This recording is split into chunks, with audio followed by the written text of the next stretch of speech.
Il y a ceux qui voient l'Afrique comme un continent essoufflé, confronté à d'insurmontables défis. Un territoire hostile où la survie est une lutte de chaque instant. Et il y a ceux qui voient l'Afrique comme une terre de légende, pétrie d'opportunités.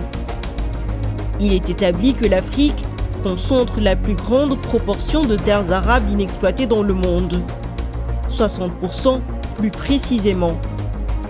Il est également établi qu'elle a la population la plus jeune, un dividende démographique et des atouts majeurs qui privilégient le continent par rapport aux autres. Ça, le CORAF l'a compris. Et c'est pour cela qu'il a misé sur cette jeunesse africaine, notamment à travers l'une de ses initiatives phares qui a été financée par la Banque islamique de développement, le NIAT. Le NIAT est un projet que je trouve très novateur et qui est très important. Je dirais que le NIAT est très important, voire même je dirais indispensable vraiment pour l'évolution de l'entrepreneuriat jeune, surtout dans le domaine agricole. L'objectif de ces initiatives telles que le NIAT, c'est donc d'aider à la création d'emplois et de richesses pour les jeunes. De fait, le NIAT est un projet qui vise à renforcer la capacité des jeunes en entrepreneuriat agricole. Il est axé autour de 3 piliers fondamentaux que sont la mise en pratique des résultats de la recherche, le renforcement des partenariats entre le secteur de la recherche et le secteur privé et la création d'un environnement propice à l'entrepreneuriat agricole. Les acquis et avantages qui en découlent sont on ne peut plus parlants. C'est l'acquis majeur en termes de résultats du NIAT, c'est la mise en place de la Web TV, que nous appelons affectueusement Agripreneur TV. Un autre acquis, et non des moindres, c'est la création d'une plateforme pour le renforcement des capacités des jeunes. En dehors de la plateforme, on a pu organiser une formation ici même à Dakar et j'avoue que on a été très heureux aussi de voir quand même les effets de cette formation. L'un des points clés aussi du projet NIAT, c'est vraiment les e-learning courses, les cours en ligne qu'on suit avec des experts vraiment qui abordent des aspects techniques. C'est ça qui est très intéressant, des aspects techniques de tout type de culture. On a eu des cours sur la production de la banane en contre-saison et en culture hivernale aussi.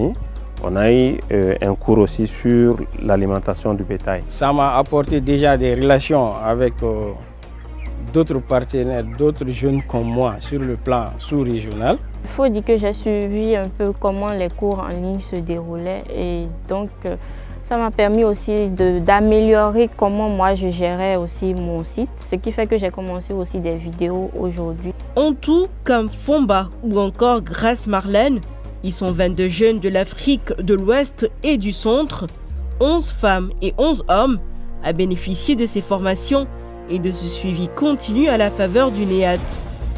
Ces 22 mentees ont été sélectionnés parmi 122 autres jeunes qui eux aussi ont été retenus après un tri des plus de 3000 applications reçues lorsque l'appel à candidature pour le NIAT avait été lancé. Les voilà désormais aguerris, dotés de compétences entrepreneuriales non seulement décuplées, mais qui se développent et s'adaptent avec le temps à travers les formations continues.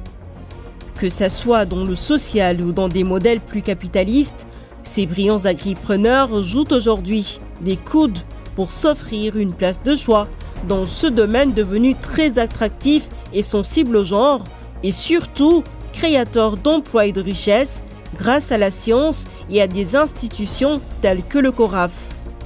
Dans ce secteur qu'ils considéraient autrefois peu sexy et dégradant, ils sont aujourd'hui épanouis et fiers de leur parcours, écrivant progressivement chacun de leur côté les chapitres de leur success story. À travers l'utilisation des outils de la nouvelle technologie qu'on nous a appris à Dakar à utiliser, vraiment ça a été un atout pour l'avancée de mon entreprise. Ce que j'apprends me permet d'aider en retour. Si j'englobe tous légumes confondus, oui, on peut estimer à peut-être 2 tonnes par an.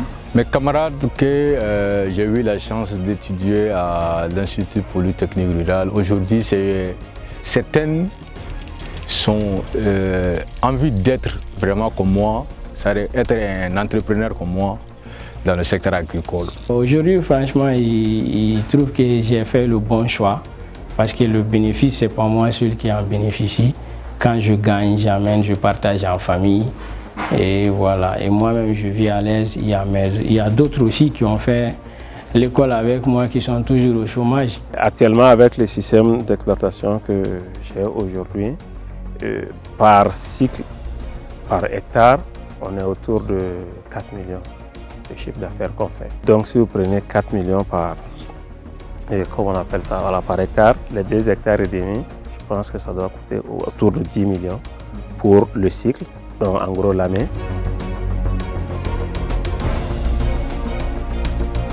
C'est une histoire de rêve concrétisée. C'est une option aujourd'hui qui non seulement permet de résoudre le problème de l'emploi, mais aussi de contribuer aussi à la sécurité alimentaire et jusqu'à aller jusqu'à l'autosuffisance alimentaire. En résoudant le problème de l'emploi ou de l'insertion des jeunes, on va contribuer à une chaîne d'activité qui va non seulement intéresser des jeunes, mais qui va aussi sans doute contribuer à l'avenir du continent. Nous vivons dans un monde très sombre et la jeunesse est assez vulnérable, déclarait le docteur Ernest Assiedou, ancien directeur par intérim de la recherche et de l'innovation du CORAF. Cette jeunesse semble désormais avoir pris son destin en main pour sortir de cette vulnérabilité, que ce soit dans la production, la transformation ou la commercialisation. Grâce au NEAT, les jeunes mettent en place des filières fortes et résilientes, franchissant toutes les lignes de l'optimisme, avec pour seul fer de lance l'agribusiness.